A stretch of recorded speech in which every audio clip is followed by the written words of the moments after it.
మంజు, తెలంగాణలో మినిస్టర్స్ ఇప్పుడు ప్రమాణ స్వీకారం చేస్తున్నారేంటి? ఇందులో కన్ఫ్యూజ్ అవ్వాల్సిన అవసరమే లేదు. మన రాజ్యాంగంలో 6వ భాగంలో రాష్ట్ర ప్రభుత్వం గురించి ఉంటుంది కదా.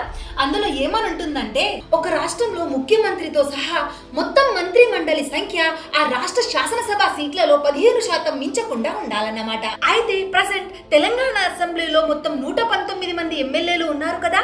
అందులో 15% అంటే మంత్రి మండలిలో 18 మంది ఉండాలి. కానీ ప్రజెంట్ 12 మంది మినిస్టర్స్ మాత్రమే ఉన్నారు. నిన్న 3 నియమించగా వారితో కలుపుకొని 15 మంది మినిస్టర్స్ అయ్యారు.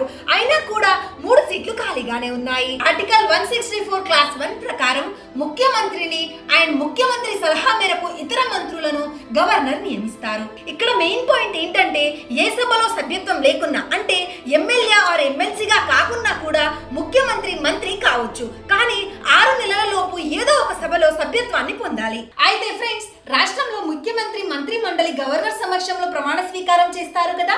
మరి కేంద్రంలో ప్రధానమంత్రి మంత్రి మండలి ఎవరి సమక్షంలో ప్రమాణ స్వీకారం చేస్తారు?